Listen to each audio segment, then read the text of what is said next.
Hi hello ನಮಸ್ತೆ, ನಾನು ರಾಜು. ಅಷ್ಟೇ ನೀವು ನೋಡ್ತಾ ಇದ್ದೀರಾ centre point Kannada YouTube channel. ಕಳೆದ ಹಲವು ದಿನಗಳಿಂದ, ಕಳೆದ ವಾರದಿಂದ ಯತ್ನಾಳ್ ಅವರ ಉಚ್ಚಾಟನೆ ದೊಡ್ಡ ಸದ್ದನ ಮಾಡ್ತಾ ಇದೆ. ಯತ್ನಾಳ್ ಅವರು ಬಿಜೆಪಿ ಪಕ್ಷದಿಂದ 6 ವರ್ಷಗಳ ಕಾಲ ಉಚ್ಚಾಟನೆ ಆದ್ರು. ಆ ನಂತರ ಯತ್ನಾಳ್ ಅವರಿಗೆ ಸಪೋರ್ಟ್ ಬರ್ತಾರೆ ಎನ್ನಲಾದಂತ ಮಹಾರಾಷ್ಟ್ರದ ಮುಖ್ಯಮಂತ್ರಿ ಅವರು ಇದೀಗ ಯತ್ನಾಳ್ ಅವರಿಗೆ ಕೈ ಕೊಟ್ಟಿದ್ದಾರೆ. ಕೇವಲ 3 ತಿಂಗಳಲ್ಲಿ ನಿಮ್ಮನ್ನ ಮತ್ತೆ ಬಿಜೆಪಿಗೆ ಕರೆಸ್ಕೊಳ್ತೇನೆ, ಬಿಜೆಪಿ ಪಕ್ಷಕ್ಕೆ ಸೇರಿಸ್ಕೊಳ್ತೇನೆ ಎನ್ನುವಂತ ಮಾತು ಕೊಟ್ಟಿದ್ದಂತ ದೇವೇಂದ್ರ ಫಡ್ನವೀಸ್ ಅವರ ಮಾತು ಇದೀಗ ಸುಳ್ಳಾಗಿದೆ ಎನ್ನುವ ಲೆಕ್ಕಾಚಾರ ಕೂಡ ಇದೀಗ ಸಿಗ್ತಾ ಇದೆ. ಯಾಕಂದ್ರೆ ರಮೇಶ್ ಜಾರಕಿಹೊಳಿ ಅವರು ಅಂತದೊಂದು ದೊಡ್ಡ ಮಾತನ್ನ ಹೇಳಿದ್ದಾರೆ. ರಮೇಶ್ ಜಾರಕಿಹೊಳಿ ಏನಂದ್ರು, ಯಾಕೆ ಮಹಾನಾಯಕ ಅಂದ್ರೆ ಮಹಾರಾಷ್ಟ್ರದ ಮುಖ್ಯಮಂತ್ರಿ ಆದಂತ ದೇವೇಂದ್ರ ಫಡ್ನವೀಸ್ ಅವರು ಯತ್ನಾಳ್ ಅವರಿಗೆ ಕೈ ಕೊಟ್ರು, ಎಲ್ಲವನ್ನ ಹೇಳ್ತಾನೆ. ಅದಕ್ಕೂ ಮೊದಲು ನಮ್ಮ ಚಾನೆಲ್ ಅನ್ನ ಇಲ್ಲೇ ತನಕ ಸಬ್ಸ್ಕ್ರೈಬ್ ಮಾಡಿಲ್ಲ ಅಂದ್ರೆ ದಯವಿಟ್ಟು ಈಗಲೇ ಸಬ್ಸ್ಕ್ರೈಬ್ ಮಾಡಿ, ಜೊತೆಗೆ ತಮ್ಮ ಅಭಿಪ್ರಾಯವನ್ನ ಕಾಮೆಂಟ್ ಮುಖಾಂತರ ತಿಳಿಸಬಹುದು. ಎಸ್ ವೀಕ್ಷಕರೇ, ಕಳೆದ 1 ವಾರದ ಹಿಂದೆ ಬಿಜೆಪಿ ಕೈಗೊಂಡಂತ ಒಂದು ನಿರ್ಧಾರ ಇದೆಯಲ್ಲ, ಅದು ಯತ್ನಾಳ್ ಅವರಿಗೆ ಶಾಕ್ ಕೊಡ್ತು. ಯತ್ನಾಳ್ ಅವರನ್ನ ನಂಬಿ ಅನೇಕ ರೆಬಲ್ಸ್ ಗಳ ಕೂಡ ಇದ್ರು ಅವ್ರ ಜೊತೆ. ನಾವು ವಿಜೇಂದ್ರ ಅವರ ವಿರುದ್ಧ ಹೋರಾಡಬೇಕು, ನಾವು ಯಡಿಯೂರಪ್ಪನವರ ವಿರುದ್ಧ ಹೋರಾಡಬೇಕು, ಕುಟುಂಬ ರಾಜಕಾರಣದ ವಿರುದ್ಧ ಹೋರಾಡಬೇಕು, ಯಡಿಯೂರಪ್ಪನವರು ಭ್ರಷ್ಟರು ಹಾಗೆ ಹೀಗೆ ಅಂತ ಬಾಯಿ ಬಂದಂಗೆ ಮಾತನಾಡ್ತಾ ಇದ್ದಂತ ಯತ್ನಾಳ್ ಅವರನ್ನ ಸಾರಾ ಸಗಟಾಗಿ ಹಿಂದೆ ಮುಂದೆ ಯೋಚನೆ ಮಾಡದೆ ಬಿಜೆಪಿ 6 ವರ್ಷಗಳ ಕಾಲ ಉಚ್ಚಾಟನೆ ಮಾಡ್ತು. ಆ ಉಚ್ಚಾಟನೆಗೆ ಅನೇಕ ಕಾರಣಗಳಿದೆ. ಉಚ್ಚಾಟನೆಗೆ ಒಂದೆರಡು ಕಾರಣ ನೀವು ನೋಡ್ತಾ ಹೋದ್ರೆ ಅನೇಕ ಕಾರಣ ಇದೆ. ಈ ಹಿಂದೆ ಕೂಡ ಸರಿಸುಮಾರು 16 ವರ್ಷಗಳಿಂದ ಯತ್ನಾಳ್ ಅವರು ವಿಜೇಂದ್ರ ಅಂದ್ರೆ ಯಡಿಯೂರಪ್ಪನವರ ವಿರುದ್ಧ ಮಾತನಾಡ್ತಾನೆ ಇದ್ರು. ಆದ್ರೂ ಕೂಡ ಎಲ್ಲೋ ಒಂದು ಸಾಫ್ಟ್ ಕಾರ್ನರ್ ಅಲ್ಲಿ ಅಥವಾ ಅವರಿಗೇನು ಒತ್ತಡ ಇತ್ತು, ಯಾವುದೇ ಕಾರಣಕ್ಕೂ ಗೊತ್ತಿಲ್ಲ, ಯತ್ನಾಳ್ ಅವರ ವಿರುದ್ಧ ಯಡಿಯೂರಪ್ಪನವರು ಯಾವುದೇ ವಾಗ್ದಾಳಿನ ಮಾಡ್ತಾ ಇರಲಿಲ್ಲ. ಆದ್ರೆ ತೆರೆಯ ಹಿಂದೆ ಏನೆಲ್ಲ ಮಾಡ್ಬೇಕು ಅದನ್ನ ಮಾಡ್ತಾನೆ ಇದ್ರು. ಜೊತೆಗೆ ಸೂಕ್ತ ಕಾಲಕ್ಕಾಗಿ ವೇಟ್ ಮಾಡ್ತಾ ಇದ್ರು. ಆದ್ರೆ ಯಾವಾಗ ಹನಿ ಟ್ರ್ಯಾಪ್ ಪ್ರಕರಣದಂತ ಒಂದು ದೊಡ್ಡ ಪ್ರಕರಣವನ್ನ ಬಿಜೆಪಿಯ ಮುಖಂಡರ ಜೊತೆ ಚರ್ಚೆ ಮಾಡದೆ ನೇರವಾಗಿ ವಿಧಾನಸಭೆಯ ಅಧಿವೇಶನದಲ್ಲಿ ಪ್ರಸ್ತಾಪ ಮಾಡಿ ಅದನ್ನ ಗೊಂದಲ ಎಬ್ಬಿಸಿದ್ರು, ಆವಾಗ ನೇರವಾಗಿ ಎಚ್ಚೆತ್ತುಕೊಂಡಂತ ಹೈಕಮಾಂಡ್ ಏನೂ ಹಿಂದೆ ಮುಂದೆ ಯೋಚನೆ ಮಾಡದೆ ಈ ಹಿಂದಿನ 16 ವರ್ಷಗಳ ಲೆಕ್ಕಾಚಾರ ಒಂದಾದ್ರೆ ಆ ಯತ್ನಾಳ್ ಅವರು ಹನಿ ಟ್ರ್ಯಾಪ್ ಪ್ರಕರಣವನ್ನ ಯಾವುದೇ ಮುಖಂಡನ ಜೊತೆ ಮಾತನಾಡದೆ ವಿಧಾನಸಭೆಯಲ್ಲಿ ಪ್ರಸ್ತಾಪ ಮಾಡಿದ್ದನ್ನ ತಿಳಿದುಕೊಂಡಂತ ಹೈಕಮಾಂಡ್ 6 ವರ್ಷಗಳ ಕಾಲ ಉಚ್ಚಾಟನೆ ಮಾಡ್ತು. ಜೊತೆಗೆ ಯಾವುದೇ ಕಾರಣಕ್ಕೂ ಯಾರ ಜೊತೆ ಕೂಡ ಡಿಸ್ಕಸ್ ಮಾಡ್ಲಿಕ್ಕೆ ಹೊರಡಲೇ ಇಲ್ಲ. ಅದಾದ ನಂತರ ಯತ್ನಾಳ್ ಅವರು ಹೊರಗೆ ಬಂದು ಅನೇಕ ರೀತಿಯ ಬಾಣಗಳನ್ನು ಬಿಟ್ಟರು. ಯಡಿಯೂರಪ್ಪನವರು ಅಂತೆ ಮಾಡ್ತೇನೆ, ಹಾಗೆ ಮಾಡ್ತೇನೆ, ಹೀಗೆ ಮಾಡ್ತೇನೆ, ಅವ್ರು ಹೀಗೆ ಮಾಡಿದ್ರು, ಸೋಮಣ್ಣವರು ಸೋಲಿಸಲಿಕ್ಕೆ ಟ್ರೈ ಮಾಡಿದ್ರು, ಚಿತ್ರದುರ್ಗದಲ್ಲಿ ಗೋವಿಂದ್ ಕಾರಜೋಳ ಅವರನ್ನು ಸೋಲಿಸಿ ಟ್ರೈ ಮಾಡಿದ್ರು, ಅವರು ಅನೇಕ ಭ್ರಷ್ಟಾಚಾರಗಳು ಮಾಡಿದ್ರು, ನಾ ಎಲ್ಲೆಲ್ಲ ಒಂದೊಂದೇ ಹಗರಣಗಳನ್ನ ಬಿಚ್ಚಿಡ್ತೇನೆ, ಜೊತೆಗೆ ವಿಜಯದಶಮಿ ಎಂದು ನಾನು ಹೊಸ ಪಕ್ಷವನ್ನು ಕಟ್ತೇನೆ, ಈಗ ಕಾರ್ಯಕರ್ತರ ಅಭಿಪ್ರಾಯವನ್ನು ಸಂಗ್ರಹ ಮಾಡ್ತೇನೆ, ಹಾಗೆ ಹೀಗೆ ಅಂತ ಅವರ ಪ್ಲಾನ್ ನಡ್ಕೊಂಡು ಹೋಗ್ತಿದೆ. ಯಾಕಂದ್ರೆ ಅವರ ಪ್ಲಾನ್ ತಪ್ಪು ಅಂತ ಹೇಳಿಕ್ ಆಗುದಿಲ್ಲ. ಆದರೆ ಅವರ ಜೊತೆಗೆ ಇದ್ದಂತ 7-8 ಮುಖಂಡರು ಈಗ ಸೈಲೆಂಟ್ ಆಗಿಬಿಟ್ಟಿದ್ದಾರೆ. ಪ್ರತಾಪ್ ಸಿಂಹ ಎಲ್ಲೂ ಕಾಣಿಸ್ತಾ ಇಲ್ಲ. ಕುಮಾರ್ ಬಂಗಾರಪ್ಪ ಎಲ್ಲಿದ್ದಾರೆ ಅಂತ ಹುಡುಕ್ಬೇಕಾಗಿದೆ. BP ಹರೀಶ್ ದಾವಣಗೆರೆಯಲ್ಲಿದ್ದಾರೋ ಮೈಸೂರಲ್ಲಿದ್ದಾರೋ ಅದು ಏನೂ ಗೊತ್ತೇ ಆಗ್ತಾ ಇಲ್ಲ. ಸಿದ್ದೇಶ್ವರ್ ಎಲ್ಲಿದ್ದಾರೆ? ಹೀಗೆ ಅನೇಕ ಮುಖಂಡರು, ಒಬ್ರು ಅಂದ್ರೆ ರಮೇಶ್ ಜಾರಕಿಹೊಳಿ ಅವರು ಅಲ್ಲೊಂದಿಲ್ಲೊಂದು ಮಾತಾಡ್ತಾ ಇದ್ದಾರೆ. ಅವರು ಮಾಧ್ಯಮದ ವಿರುದ್ಧ ರೇಗೋದ್ಬಿಟ್ಟು ಅವರು ಯತ್ನಾಳ್ ಅವರ ಬಗ್ಗೆಗಾಗ್ಲಿ ಈ ಉಚ್ಚಾಟನೆ ಬಗ್ಗೆಗಾಗ್ಲಿ ಯಾವುದೇ ಒಂದು ಸ್ಪಷ್ಟ ನಿರ್ಧಾರವನ್ನ ಕೈಗೊಳ್ತಲ್ಲ. ಯಾಕಂದ್ರೆ ಯತ್ನಾಳ್ ಅವರ ಪರವಾಗಿ ನಿಂತರೆ ಅದು ರಮೇಶ್ ಜಾರಕಿಹೊಳಿ ಅವರ ಭವಿಷ್ಯಕ್ಕೆ ತೊಂದರೆ ಆಗುತ್ತೆ. ಒಂದು ವೇಳೆ ಯಡಿಯೂರಪ್ಪನವರ ಪರವಾಗಿ ಅಥವಾ ಬಿಜೆಪಿಯ ಪರವಾಗಿ ನಿಂತರೆ ಅದು ಆತ್ಮೀಯ ಗೆಳೆಯನಿಗೆ ಕೈ ಕೊಟ್ಟಂಗಾಗತ್ತೆ. ಹಾಗಾಗಿ ರಮೇಶ್ ಜಾರಕಿಹೊಳಿ ಅವರು ಮಾತನಾಡಿದ್ರು ಕೂಡ, ಕಾಣಿಸ್ಕೊಂಡ್ರು ಕೂಡ ಅವರು ಯಾರ ಪರವಾಗಿ ಇದ್ದಾರೆ ಎನ್ನುವುದೇ ಗೊಂದಲ ಆಗ್ಬಿಟ್ಟಿದೆ. ಈ ನಿಟ್ಟಿನಲ್ಲಿ ರಮೇಶ್ ಜಾರಕಿಹೊಳಿ ಅವರ ಒಂದೊಂದು ಮಾತು ಕೂಡ ಈಗ ಯತ್ನಾಳ್ ಅವರಿಗೆ ನುಂಗಲಾರು ತುತ್ತಾಗ್ಬಿಟ್ಟಿದೆ. ಯತ್ನಾಳ್ ಅವರು ಬಿಡಿ, ಯತ್ನಾಳ್ ಅವರು ಈಗಲ್ಲ, ಈ ರೆಬಲ್ ಗುಂಪನ್ನ ಸಪೋರ್ಟ್ ಮಾಡೋಕ್ಕಿಂತ ಮೊದಲು ಅಥವಾ ಈ ರೆಬಲ್ಗಳ ಗುಂಪು ಅಂದ್ರೆ ರಮೇಶ್ ಜಾರಕಿಹೊಳಿ ಆಗಿರ್ಬೋದು, ಪ್ರತಾಪ್ ಸಿಂಹ ಆಗಿರ್ಬೋದು, ಸಿದ್ದೇಶ್ವರ ಆಗಿರ್ಬೋದು, BP ಹರೀಶ್ ಆಗಿರ್ಬೋದು, ಅರವಿಂದ್ ಲಿಂಬಾವಳಿ ಆಗಿರ್ಬೋದು, ಹೀಗೆ ಅನೇಕರು ಯತ್ನಾಳ್ ಅವರಿಗೆ ಸಪೋರ್ಟ್ ಮಾಡೋಕ್ಕಿಂತ ಮೊದಲು ಕೂಡ ಯತ್ನಾಳ್ ಅವರು ಏಕಾಂಗಿಯಾಗಿ ಹೋರಾಟ ಮಾಡ್ಕೊಂಡೇ ಬಂದಿದ್ದಾರೆ. ಆ ಹೋರಾಟ ತಪ್ಪೋ ಸರಿಯೋ ಅದು ಅವರ ವೈಯಕ್ತಿಕ, ಅದ್ರ ಬಗ್ಗೆ ನಮ್ಮ ಮಾತಿಲ್ಲ. ಆದ್ರೆ ಈಗ ಯತ್ನಾಳ್ ಬಣದಲ್ಲಿ ಗುರುತಿಸಿಕೊಂಡಂತ ಅನೇಕ ಈ ಬಣ ರಾಜಕೀಯ ಮಾಡುವಂತ ಅನೇಕರು 7-8 ಮುಖಂಡರು ಈಗ ಕಾಣಿಸ್ಕೊಳ್ತಾ ಇಲ್ಲ. ಅದಕ್ಕೆ ಬಲವಾದ ಕಾರಣ ಕೂಡ ಸಿಕ್ಕಿದೆ. ಈ ಹಿಂದೆ ಇವರೆಲ್ಲರೂ ಕೂಡ ರಮೇಶ್ ಜಾರಕಿಹೊಳಿ ಅವರನ್ನ ನಂಬಿ ಬಂದವರು. ನಿಮ್ಗೆ ಯತ್ನಾಳ್ ಅವ್ರನ್ನ ಈ ರೆಬಲ್ಗಳು ಯಾರು ನಂಬ್ತಾ ಇರಲಿಲ್ಲ. ಯಾಕಂದ್ರೆ ಯತ್ನಾಳ್ ಅವ್ರ ನಡೆ ಯಾರಿಗೂ ಗೊತ್ತಿರಲಿಲ್ಲ, ಅವ್ರು ಏನ್ ಮಾಡ್ತಾರೆ ಅನ್ನೋದು ಕೂಡ ಯಾರಿಗೂ ಗೊತ್ತಾಗ್ತಿರಲಿಲ್ಲ. ಯಾಕಂದ್ರೆ ಸ್ವತಃ ಯತ್ನಾಳ್ ಅವರಿಗೆ ತಮ್ಮ ನಡೆಯ ಮೇಲೆ ನಿಗಾ ಇರಲಿಲ್ಲ. ಅಂತದ್ರಲ್ಲಿ ಯಾವಾಗ ರಮೇಶ್ ಜಾರಕಿಹೊಳಿ ಅವರು ಯತ್ನಾಳ್ ಅವ್ರ ಗುಂಪನ್ನು ಸೇರ್ಕೊಂಡ್ರು, ಆವಾಗ ಪ್ರತಾಪ್ ಸಿಂಹ ಆಗಿರ್ಬೋದು, ಕುಮಾರ್ ಬಂಗಾರಪ್ಪ ಆಗಿರ್ಬೋದು, ಅರವಿಂದ್ ಲಿಂಬಾವಳಿ ಆಗಿರ್ಬೋದು, BP ಹರೀಶ್ ಆಗಿರ್ಬೋದು, ಸಿದ್ದೇಶ್ವರ ಆಗಿರ್ಬೋದು, ಹೀಗೆ ಅನೇಕ ಮುಖಂಡರು ರಮೇಶ್ ಜಾರಕಿಹೊಳಿ ಅವರನ್ನ ನಂಬಿ ಒಂದ್ ಕಡೆ ಯತ್ನಾಳ್ ಅವರಿಗೆ ಸಪೋರ್ಟ್ ಮಾಡಿದ್ರು. ಆದ್ರೆ ಯಾವಾಗ ರಮೇಶ್ ಜಾರಕಿಹೊಳಿ ಅವರು ಫಡ್ನವೀಸ್ ಅವರ ಜೊತೆ ಮಾತಾಡಿ ಯತ್ನಾಳ್ ಅವರನ್ನ ಕೇವಲ 3-4 ತಿಂಗಳ ಒಳಗಾಗಿ ನಾನು ವಾಪಸ್ ಕಳಿಸ್ತೇನೆ ಎನ್ನುವ ಮಾತನ್ನ ಹೇಳಿದ್ರು, ಆವಾಗ್ಲೂ ಕೂಡ ಅಂದ್ರೆ ಯತ್ನಾಳ್ ಅವರು ಉಚ್ಚಾಟನೆ ಆದ 1-2 ದಿನದಲ್ಲಿ ಆವಾಗ ಇವರೆಲ್ಲರಿಗೊಂದು ಆತ್ಮವಿಶ್ವಾಸವಿತ್ತು. ಓಕೆ, ಯತ್ನಾಳ್ ಅವರು ವಾಪಸ್ ಬರ್ತಾರೆ, ಮತ್ತೆ ವಾಪಸ್ ಬಂದು ಮತ್ತೆ ನಾವು ಹೋರಾಟವನ್ನು ಮಾಡಬಹುದು ಎಂಬ ಲೆಕ್ಕಾಚಾರ ಇತ್ತು. ಆದ್ರೆ ಇದೀಗ ಸಿಗ್ತಾ ಇರುವಂತಹ ಮಾಹಿತಿ ಪ್ರಕಾರ ದೇವೇಂದ್ರ ಫಡ್ನವೀಸ್ ಅವರು ತಮ್ಮ ಕಾರ್ಯದಲ್ಲಿ ಬ್ಯುಸಿ ಆಗಿರ್ತಾರೆ. ಅವರಿಗೆ ದೊಡ್ಡದಾದಂತ ಕೇಂದ್ರದಲ್ಲಿ ಹುದ್ದೆ ಕೂಡ ಸಿಗುವಂತ ಚಾನ್ಸಸ್ ಇದೆ. ಅಂದ್ರೆ ಅವರು ಮುಖ್ಯಮಂತ್ರಿ ಆಗಿದ್ದಾರೆ. ಮುಂದಿನ 2029 ಎಲೆಕ್ಷನ್ ನಲ್ಲಿ ಅವರು ಕೂಡ ಒಬ್ಬ ಪ್ರಧಾನಮಂತ್ರಿ ಕ್ಯಾಂಡಿಡೇಟ್ ಆಗಿ ಹೊರಹೊಮ್ಮುತ್ತಾರೆ ಎನ್ನುವ ಲೆಕ್ಕಾಚಾರ ಕೂಡ ಇದೆ. RSS ಗೆ ತುಂಬಾ ಬೇಕಾದವರು.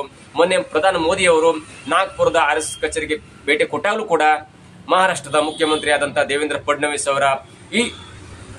ಅವರ ಜೊತೆ ಮೀಟಿಂಗ್ ಇದೆಯಲ್ಲ, ಅದು ಕೂಡ ಫಲಪ್ರದವಾಗಿದೆ ಎನ್ನುವ ಮಾತುಗಳು ಕೇಳಿ ಬರ್ತಾ ಇದೆ. 2029 ಮೋದಿ ಅವರೇ ಪ್ರಧಾನಮಂತ್ರಿ ಅಭ್ಯರ್ಥಿಯಾಗಿ ಬಿಜೆಪಿ ಘೋಷಣೆ ಮಾಡುತ್ತೆ ಎನ್ನುವ ಲೆಕ್ಕಾಚಾರ ಇದ್ರೂ ಕೂಡ ಅಂತಹ ಯಾವುದೇ ಕಾರ್ಯಕ್ಕೂ ಕೂಡ ಮೋದಿ ಅವರು ಒಪ್ಲಿಕ್ಕೆ ಸಾಧ್ಯನಿಲ್ಲ. ಅವರಿಗೆ ರಾಜಕೀಯ ಸಾಕಾಗಿದೆ ಅನ್ನೋದಕ್ಕಿಂತ ಅವರು ಕೊನೆಗೆ ಸೋಲನ್ನು ಒಪ್ಕೊಳ್ಳುವಂತ ಮನಸ್ಥಿತಿ ಮೋದಿ ಅವರಿಲ್ಲ. ತಾನು ಪ್ರಧಾನಮಂತ್ರಿಯಾಗಿ ನಿವೃತ್ತಿ ಆಗಬೇಕು ಎನ್ನುವ ಆತ್ಮವಿಶ್ವಾಸ ಜೊತೆಗೆ ತಮ್ಮ ನಿವೃತ್ತ ಜೀವನವನ್ನ ಒಂದು ಆಶ್ರಮದಲ್ಲೋ ಒಂದು ಗುರುಕುಲದಲ್ಲೂ ಕಳೆಯಬೇಕು ಎನ್ನುವಂತಹ ದೊಡ್ಡದಾದ ಆತ್ಮವಿಶ್ವಾಸ ವ್ಯಕ್ತಪಡಿಸಿದ್ದಾರೆ ಎನ್ನುವುದು ಉನ್ನತ ಮೂಲಗಳಿಂದ ತಿಳಿದು ಬರ್ತಾ ಇದೆ. ಇವೆಲ್ಲವನ್ನ ನೋಡ್ತಾ ಇದ್ರೆ ಈಗ ಸಣ್ಣ ಪುಟ್ಟ ರಾಜಕಾರಣಕ್ಕಾಗಿ ಕೆಲವೊಬ್ಬರ ಪರವಾಗಿ ಬಯಸ್ಕೊಳ್ಳಿಕ್ಕೆ ದೇವೇಂದ್ರ ಫಡ್ನವೀಸ್ ಅವರಿಗೂ ಕೂಡ ಮನಸ್ಸಿಲ್ಲ. ಯಾಕಂದ್ರೆ ಯಾವಾಗ ಮೊನ್ನೆ ಮೋದಿ ಅವರು RSS ನ ಕಚೇರಿಗೆ ಅಂದ್ರೆ ಮುಖ್ಯ ಕಚೇರಿಗೆ ನಾಗ್ಪುರದಲ್ಲಿರುವ ಮುಖ್ಯ ಕಚೇರಿಗೆ ಭೇಟಿ ಕೊಟ್ಟರು, ಆವಾಗಿನಿಂದ ದೇವೇಂದ್ರ ಫಡ್ನವೀಸ್ ಅವರಿಗೆ ದೊಡ್ಡದಾದ ನಂಬಿಕೆ ಬಂದ್ಬಿಟ್ಟಿದೆ, ಆತ್ಮವಿಶ್ವಾಸ ಬಂದಿದೆ. 2029 ಅಲ್ಲ ಅಂದ್ರೂ ಕೂಡ 2034 ವೇಳೆಗೆ ನಾನು ಪ್ರಧಾನಮಂತ್ರಿ ಆಗ್ತೇನೆ, ನನಗೆ RSS ಸಪೋರ್ಟ್ ಮಾಡ್ತಾ ಇದೆ, ಹಾಗಾಗಿ ಜೊತೆಗೆ ನಾನು ವೆಲ್ ಎಜುಕೇಟೆಡ್ ಆಗಿದ್ದೀನಿ, ಓದ್ಕೊಂಡಿದ್ದೇನೆ. ಇವೆಲ್ಲ ಹಿನ್ನೆಲೆಯಲ್ಲಿ ಮಹಾರಾಷ್ಟ್ರದಂತ ದೊಡ್ಡದಾದಂತಹ ಒಂದು ರಾಜ್ಯವನ್ನ ನಾನು ವಿಧಾನಸಭೆಯಲ್ಲಿ ಗೆಲ್ಸ್ಕೊಂಡು ಬಂದು ಇಡೀ ಬಿಜೆಪಿಗೆ ಒಂದು ಆತ್ಮವಿಶ್ವಾಸದ ಬಲವನ್ನು ತುಂಬಿದ್ದೇನೆ. ಹೀಗಾಗಿ RSS ಕೂಡ ಬಿಜೆಪಿ ಕೂಡ ಸಂಘ ಪರಿವಾರ ಕೂಡ ನನ್ನ ಬೆನ್ನಿಗೆ ನಿಲ್ಲುತ್ತೆ ಎನ್ನುವ ಆತ್ಮವಿಶ್ವಾಸದಿಂದ ಅವರು ಮೊನ್ನೆಯಿಂದ ಅವರ ವರಸೆ ಚೇಂಜ್ ಆಗಿದೆ. ಇವೆಲ್ಲದ ಕಾರಣದಿಂದಾಗಿ ಯತ್ನಾಳ್ ಉಚ್ಚಾಟನೆ ಆದ ಯತ್ನಾಳ್ ವಾಪಸ್ ಕಳಿಸಿಕೊಳ್ಳುವಂತ ಒಂದು ರಾಜಕೀಯಕ್ಕೆ ತಾನು ಮುಂದಾದ್ರೆ ತನ್ನ ಇಮೇಜ್ಗೂ ಕೂಡ ರಾಷ್ಟ್ರ ಮಟ್ಟದಲ್ಲಿ ಧಕ್ಕೆ ಆಗುತ್ತೆ. ಜೊತೆಗೆ ಈ ಸಣ್ಣ ಪುಟ್ಟ ವಿಚಾರಗಳ ಬಗ್ಗೆ ಅವರಿಗೆ ತಲೆ ಕೆಡಿಸ್ಕೊಳ್ಳಿಕ್ಕೆ ಟೈಮೇ ಇಲ್ಲ. ಯಾಕಂದ್ರೆ ಶಿವಸೇನೆಯ ಭಾಗವಾಗಿ ಬಿಜೆಪಿಯ ಭಾಗವಾಗಿರುವಂತ ಶಿವಸೇನೆ ಕೂಡ ಕೆಲವೊಂದ್ಸಲ ಮಹಾರಾಷ್ಟ್ರದ ಈ ಮೈತ್ರಿ ಸರ್ಕಾರದಲ್ಲಿ ಕೆಲವೊಂದು ಅಡಚಣೆಗಳನ್ನ ಮಾಡ್ತಾ ಇದೆ. ಬಾಳಾ ಠಾಕ್ರೆ ಅವರಿಂದ ಹೊರಗೆ ಬಂದಂತ ಬಾಳಾ ಠಾಕ್ರೆ ಅವರ ಪಕ್ಷವೇ ತನ್ನ ಪಕ್ಷವೆಂದು ಗುರುತಿಸಲ್ಪಟ್ಟಂತ ಒಬ್ಬ ನಾಯಕ ಏಕನಾಥ್ ಶಿಂದೆ ಕೂಡ ಮಹಾರಾಷ್ಟ್ರದ ಮುಖ್ಯಮಂತ್ರಿ ಆದಂತ ದೇವೇಂದ್ರ ಫಡ್ನವೀಸ್ ಅವರಿಗೆ ಆಗೊಂದು ಈಗೊಂದು ಮಾತನಾಡಿ ಕೆಲವೊಂದು ಮುಜುಗರ ಮಾಡ್ತಾ ಇದ್ದಾರೆ. ಯಾಕಂದ್ರೆ ಬಾಳಾ ಠಾಕ್ರೆ ಅವರ ಪಕ್ಷದಿಂದ ಹೊರಗೆ ಬಂದು ಅಂದ್ರೆ ಬಾಳಾ ಠಾಕ್ರೆ ಪಕ್ಷವನ್ನ ಇಬ್ಬಾಗ ಮಾಡಿ ಶಿವಸೇನೆ ಬಾಳಾ ಠಾಕ್ರೆ ಎನ್ನುವ ಒಂದು ಪಕ್ಷವನ್ನ ಕಟ್ಕೊಂಡು ಬಿಜೆಪಿ ಜೊತೆಗೆ ಸೇರಿ ಪಕ್ಷವನ್ನ ಅಥವಾ ಸರ್ಕಾರವನ್ನ ತರುವಲ್ಲಿ ಪ್ರಮುಖ ಪಾತ್ರ ವಹಿಸಿದಂತೆ ಏಕನಾಥ್ ಶಿಂದೆ ಕೂಡ ಈಗ ಮಹಾರಾಷ್ಟ್ರದ DCM ಆಗಿದ್ದಾರೆ. ಕಳೆದ 1 ವರ್ಷದ ಹಿಂದೆ ಅವರು ಮಹಾರಾಷ್ಟ್ರದ CM ಆಗಿದ್ರು. ಹೀಗಾಗಿ CM ಆದಂತವರು ಮಹಾರಾಷ್ಟ್ರದ DCM ಆಗಿರುವುದು ಕೂಡ ಸ್ವಲ್ಪ ಮುಜುಗರ ಆಗಿದೆ. ಇವೆಲ್ಲವನ್ನ ನಿಟ್ಟಿನಲ್ಲಿ ಒಂದ್ ಕಡೆ ಮಹಾರಾಷ್ಟ್ರ ಸರ್ಕಾರವನ್ನು ಸಂಭಾಳಿಸಬೇಕು, ಮತ್ತೊಂದ್ ಕಡೆ ತನಗೆ ಬರಲಿರುವಂತಹ ಭವಿಷ್ಯದ ಪ್ರಧಾನಿ ಪಟ್ಟಕ್ಕೆ ಹೇಗೆಲ್ಲ ನಾವು ಟ್ರೈ ಮಾಡ್ಬೇಕು ಎನ್ನುವ ಒಂದು ಲಕ್ಷ್ಯ ಇರೋದ್ರಿಂದ, ಒಂದು ಗಮನ ಇರೋದ್ರಿಂದ ಸಣ್ಣ ಪುಟ್ಟ ವಿಚಾರದಲ್ಲಿ ಒಬ್ಬರನ್ನ ಪಕ್ಷ ಉಚ್ಚಾಟನೆ ಮಾಡುತ್ತೆ, ಒಬ್ಬರನ್ನ ಪಕ್ಷ ಸೇರಿಸಿಕೊಳ್ಳುತ್ತೆ. ಇವೆಲ್ಲವೂ ಕೂಡ ಫಡ್ನವೀಸ್ ಅವರ ಲೆಕ್ಕಾಚಾರದಲ್ಲಿ ಬದಲಾವಣೆಯಾಗಿದೆ.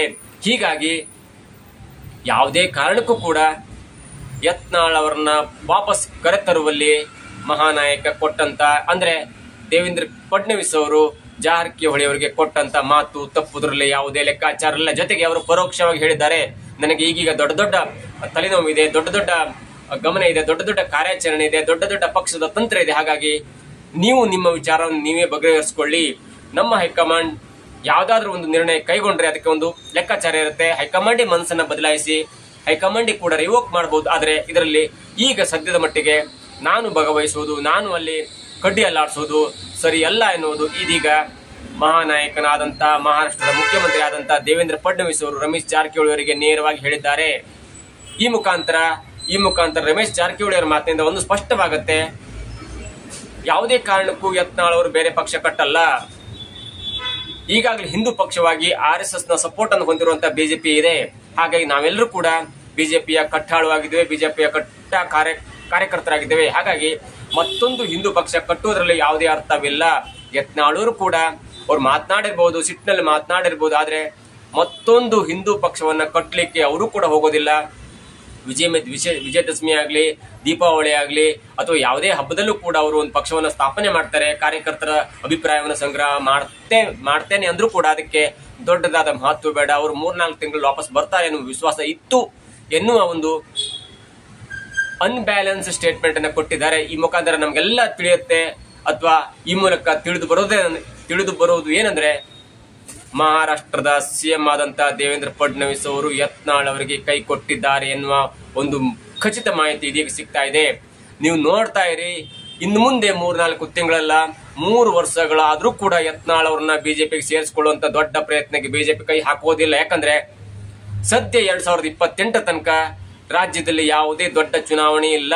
ಅಲ್ಲಿ ತನಕ ಈ ರೆಬಲ್ಗಳನ್ನ, ಯತ್ನಾಳ್ ಅವರ ಪರವಾಗಿ ಮಾತನಾಡ್ತಾ ಇದ್ದಂತ ರೆಬಲ್ ಬಣವನ್ನ ಯಾವ ರೀತಿಯಲ್ಲಿ ಕಟ್ಟ ಹಾಕ್ಬೇಕೆನ್ನುವುದು ಬಿಜೆಪಿ ಹೈಕಮಾಂಡ್ಗೆ ಗೊತ್ತಿದೆ. ಈಗಾಗಲೇ ಕಾಂಗ್ರೆಸ್ ಹೈಕಮಾಂಡ್ ಯಾವ ರೀತಿಯ ಒಂದು 20 ವರ್ಷ ಹಿಂದೆ ಸ್ಟ್ರಾಂಗ್ ಇತ್ತಲ್ಲ, ಯಾವಾಗ ಜಗನ್ಮೋಹನ್ ರೆಡ್ಡಿ ಅವರು ರೆಬಲ್ ಆಗಿ ಅಂದ್ರೆ ತನಗೆ ಬರಬೇಕಾದಂತ ಒಂದು ಪಟ್ಟವನ್ನ, ಯಾವಾಗ ಅವರ ತಂದೆ ವೈಎಸ್ ರಾಜಶೇಖರ ರೆಡ್ಡಿ ಅವರು ತೀರ್ಕೊಂಡಾಗ ಆ ಪಟ್ಟವನ್ನು ನನಗೇ ಬೇಕು ಎನ್ನುವ ನಿಟ್ಟಿನಲ್ಲಿ ಹಠ ಹಿಡಿದು ಪಕ್ಷವನ್ನು ಇಬ್ಬಾಗ ಮಾಡುವಲ್ಲಿ ಸಫಲರಾಗಿ ಕಾಂಗ್ರೆಸ್ ಪಕ್ಷವನ್ನ ಮುಳುಗಡೆ ಮಾಡಿದ್ರಲ್ಲ ಆಂಧ್ರದಲ್ಲಿ, ಆವಾಗಲೂ ಕೂಡ ಕಾಂಗ್ರೆಸ್ ಹೈಕಮಾಂಡ್ ಯಾವುದಕ್ಕೆ ತಲೆ ಕೆಡಿಸಿಕೊಳ್ಳದೆ ರೋಸಯ್ಯ ಅವರನ್ನ ಮುಖ್ಯಮಂತ್ರಿ ಮಾಡಿ ಜಗನ್ಮೋಹನ್ ರೆಡ್ಡಿ ಅವರನ್ನ ಉಚ್ಚಾಟನೆ ಮಾಡಿತು. ಅಂತ ಒಂದು ಸ್ಟ್ರಾಂಗ್ ಹೈಕಮಾಂಡ್ ಯಾವಾಗ ಕಾಂಗ್ರೆಸ್ ನಲ್ಲಿ ಇತ್ತಲ್ಲ, ಅಂತದೇ ಒಂದು ಹೈಕಮಾಂಡ್ ಈಗ ಬಿಜೆಪಿ ಹೈಕಮಾಂಡ್ ಇದೆ. ನೀವು ಯಾರು ಬೇಕಾದ್ರೂ ರೆಬಲ್ಗಳಾದ್ರೂ ಸಮಸ್ಯೆ ಇಲ್ಲ, ನಾನು ಯಾವುದೇ ಒಬ್ಬ ಸಾಮಾನ್ಯ ಕಾರ್ಯಕರ್ತರನ್ನ ನಿಲ್ಲಿಸಿ ಗೆಲ್ಸ್ಕೊಂಡು ಬರುವ ತಾಕತ್ತಿದೆ ಎನ್ನುವ ಈ ಬಿಜೆಪಿಯ ಕೇಂದ್ರ ಹೈಕಮಾಂಡ್ ಇದೆಯಲ್ಲ, ಅದು ದೊಡ್ಡ ತಾಕತ್ತಿನ ಹೈಕಮಾಂಡ್ ಆಗಿರುತ್ತೆ. ಹಾಗಾಗಿ ಇಲ್ಲಿ ಅನೇಕರಿಗೆ ಎಂಪಿ ಸೀಟ್ ಕೊಟ್ಟು ಗೆಲ್ಲಿಸಿದ ಉದಾಹರಣೆ ಇದೆ. ಪ್ರತಾಪ್ ಸಿಂಹ ಪತ್ರಕರ್ತನಾದ್ರೂ ಕೂಡ ಅವರಿಗೆ ಟಿಕೆಟ್ ಕೊಟ್ಟು ಕೊಡಗು ಮೈಸೂರು ಕ್ಷೇತ್ರದಿಂದ 2 ಬಾರಿ ಎಂಪಿ ಮಾಡಿದಂತ ಶ್ರೇಯಸ್ಸು ಬಿಜೆಪಿಗಿದೆ. ಜೊತೆಗೆ ತೇಜಸ್ವಿ ಸೂರ್ಯ ಅವರಿಗೂ ಕೂಡ ಬೆಂಗಳೂರು ಸೌತ್ ಇಂದ ಟಿಕೆಟ್ ಕೊಟ್ಟು ಗೆಲ್ಲಿಸಿದಂತ ಕೀರ್ತಿ ಬಿಜೆಪಿಗಿದೆ. ಹಾಗಾಗಿ ಬಿಜೆಪಿಗೆ ಒಬ್ಬ ಸಾಮಾನ್ಯ ಕಾರ್ಯಕರ್ತರನ್ನ ಗೆಲ್ಲಿಸಿಕೊಂಡು ಬರುವಂತ ಒಂದು ತಾಕತ್ತಿರುವಾಗ ಸುಮ್ಮನೆ ಯಾರು ಬೇಕಾದ್ರೆ ರೆಬಲ್ಗಳಾದ್ರೂ ಅದಕ್ಕೆ ಸಮಸ್ಯೆ ಆಗುವುದಿಲ್ಲ. ನೀವ್ ಯಾರಾದ್ರೂ ಏನಾದ್ರೂ ರೆಬಲಿಸಂ ಮಾಡಿದ್ರೆ, ನೀವು ಪಕ್ಷ ವಿರೋಧ ಚಟುವಟಿಕೆಯನ್ನು ಮಾಡಿದ್ರೆ ನಿಮ್ಮನ್ನ ಉಚ್ಚಾಟನೆ ಮಾಡ್ತೇವೆ ಎನ್ನುವ ದೊಡ್ಡದಾದ ಸಂದೇಶವನ್ನ ಕೊಟ್ಟಿದೆ. ಇದರ ಮೊದಲ ಹೆಜ್ಜೆಯಾಗಿ ಹಿಂದುತ್ವದ ರಾಯಭಾರಿ, ಹಿಂದುತ್ವ ಬ್ರ್ಯಾಂಡ್ ಅಂಬಾಸಿಡರ್, ಹಿಂದುತ್ವದ ಕಟ್ಟ ಕಾರ್ಯಕರ್ತ, ಹಿಂದುತ್ವದ ಕಟ್ಟ ಆಳುವಾಗಿರುವಂತ ಯತ್ನಾಳ್ ಅವರನ್ನು ಉಚ್ಚಾಟನೆ ಮಾಡಿದೆ. ಕೆಲ ದಿನಗಳ ಹಿಂದೆ 3-4 ತಿಂಗಳಲ್ಲಿ ವಾಪಸ್ ಬರ್ತೇವೆ ಎನ್ನುವಂತ ಮಾತನ್ನ ಆಡ್ತಾ ಇದ್ದಂತ ಯತ್ನಾಳ್ ಅವರಿಗೆ ಈಗ ತನ್ನ ಬೆಂಬಲಿಸ್ತಾ ಇದ್ದಂತ ಈ ಬಣದವರು ಕೈ ಕೊಟ್ಟಿರುವುದು ದೊಡ್ಡ ಹಿನ್ನಡೆಯಾಗಿದೆ. ಜೊತೆಗೆ ನಾನು ಮತ್ತೆ 2-3 ತಿಂಗಳಲ್ಲಿ ವಾಪಸ್ ಬರ್ತೇನೆ ಎನ್ನುವ ಮನಸ್ಸು ಕೂಡ, ಎನ್ನುವ ಆಶ್ವಾಸನೆ ಕೂಡ ಈಗ ಯತ್ನಾಳ್ ಅವರಿಗೆ ಇಲ್ಲ. ಹಾಗಾಗಿ ಯತ್ನಾಳ್ ಅವರು ಇದೀಗ ಮುಂದೆ ಏನ್ ಮಾಡ್ತಾರೆ ಎನ್ನುವುದನ್ನ ಕಾದು ನೋಡ್ಬೇಕಾಗಿದೆ. ಯಾವ ಉಚ್ಚಾಟನೆ ಸಂದರ್ಭದಲ್ಲಿ ಎಲ್ಲರೂ ಕೂಡ ಸ್ವಲ್ಪ ಆಕ್ರೋಶಿತರಾಗ್ತಾರೆ. ಯಾಕೆ ಈ ಹಿಂದುತ್ವದ ಕಾರ್ಯಕರ್ತರಾದಂತ ಕಟ್ಟ ಹಿಂದುತ್ವವಾದಿಯಾದಂತ ಯತ್ನಾಳ್ ಅವರನ್ನ ಉಚ್ಚಾಟನೆ ಮಾಡಿದ್ರು ಎನ್ನುವ ಅನೇಕ ಭಿನ್ನಾಭಿಪ್ರಾಯಗಳು ಯತ್ನಾಳ್ ಅವರ ಪರವಾಗಿ ಇದ್ರೂ ಕೂಡ ಕೆಲ ದಿನಗಳು ಹೋದಂತೆ ಮತ್ತೆ ಹಿಂದೂ ಕಾರ್ಯಕರ್ತರು ಬಿಜೆಪಿ ಪರವಾಗಿ ವಾಳ್ತಾರೆ. ಯತ್ನಾಳ್ ಅವರ ಮಾತಿನ ಮೇಲೆ ನಿಗಾ ಇಲ್ದಿರುವುದು ಕೂಡ ಅದು ಯತ್ನಾಳ್ ಅವರಿಗೆ ಮನಸ್ಸಾಗುತ್ತೆ. ಹಾಗಾಗಿ ಮಾತಿನ ಮೇಲೆ ನಿಗಾ ಇರದಂತ ಯತ್ನಾಳ್ ಅವರನ್ನ ಬೆಂಬಲಿಸಲಿಕ್ಕೆ ಸ್ವತಃ ಫಡ್ನವೀಸ್ ಅವರಿಗೂ ಮನಸ್ಸಿಲ್ಲ ಎನ್ನುವುದು ಪರೋಕ್ಷವಾಗಿ ರಮೇಶ್ ಜಾರಕಿಹೊಳಿ ಅವರ ಮುಖಾಂತರ ತಿಳಿದು ಬರುತ್ತೆ. ಇವೆಲ್ಲವನ್ನ ನೋಡ್ತಾ ಇದ್ರೆ ತಾನು ಬಂದೇ ಬರ್ತೇನೆ ಎನ್ನುವ ಆತ್ಮವಿಶ್ವಾಸದಲ್ಲಿ ಇರುವಂತ ಯತ್ನಾಳ್ ಅವರಿಗೆ ದೊಡ್ಡ ಹಿನ್ನಡೆಯಾಗಿದೆ. ಜೊತೆಗೆ ಈ ಹಿನ್ನಡೆಗೆ ಕಾರಣಕರ್ತರಾದಂತವರು ಮಹಾರಾಷ್ಟ್ರದ ಮುಖ್ಯಮಂತ್ರಿ ಆಗಿರುವಂತಹ ದೇವೇಂದ್ರ ಫಡ್ನವೀಸ್ ಅವರನ್ನ ನಂಬಿ ತಾನು ಮತ್ತೆ ಬರ್ತೇನೆ, ಮತ್ತೆ ವಾಪಸ್ ಬರ್ತೇನೆ ಎನ್ನುವಂತ ಹೇಳಿಕೆಯನ್ನ ಕೊಡ್ತಾ ಇದ್ದಂತ ಯತ್ನಾಳ್ ಅವರು ಇದೀಗ ಆ ಹೇಳಿಕೆಯಿಂದ ಹಿಂಸರಿದಿದ್ದಾರೆ. ನಾನು ಕೈಕಾಲು ಹಿಡಿಯುವುದಿಲ್ಲ, ನಾನು ಬಿಜೆಪಿಗೆ ಬರ್ತೇನೆ ಅನ್ನುವಂತ ಕೈಕಾಲನ್ನು ಹಿಡಿಲಿಕ್ಕೆ ಹೋಗುದಿಲ್ಲ, ಬೇಕಾದ್ರೆ ಅವರೇ ಕರ್ಕೊಳ್ಳಿ, ಇಲ್ಲಾಂದ್ರೆ ನಾನು ಹೊಸ ಪಕ್ಷವನ್ನು ಕಟ್ತೇನೆ, ನಾನು ನನ್ನ ರಾಜಕೀಯ ಭವಿಷ್ಯವನ್ನು ನಾನು ರೂಪಿಸಿಕೊಳ್ತೇನೆ ಎನ್ನುವ ಸ್ಟೇಟ್ಮೆಂಟ್ ಅನ್ನ ಕೊಟ್ಟಿದ್ದನ್ನ ನೋಡ್ತಾ ಇದ್ರೆ ಯತ್ನಾಳ್ ಅವರಿಗೆ ಅರ್ಥವಾಗಿದೆ ಬಿಜೆಪಿ ತನ್ನನ್ನು ಯಾವುದೇ ಕಾರಣಕ್ಕೂ ಸೇರಿಸಿಕೊಳ್ಳೋದಿಲ್ಲ ಅನ್ನೋದು. ಮುಂದೆ ಇವೆಲ್ಲ ಯಾವ ಪ್ರಸಂಗವನ್ನ ತೆಗೆದುಕೊಳ್ಳುತ್ತೆ, ಈ ಯಾವೆಲ್ಲ ಹಾದಿಯನ್ನ ಪಡೆದುಕೊಳ್ಳುತ್ತೆ ಅನ್ನೋದನ್ನ ಕಾದು ನೋಡಬೇಕಾಗಿದೆ. ಇದಾಗಿತ್ತು ಇವತ್ತಿನ ವಿಶೇಷ. ನೋಡ್ತಾ ಇರಿ centre point Kannada YouTube channel.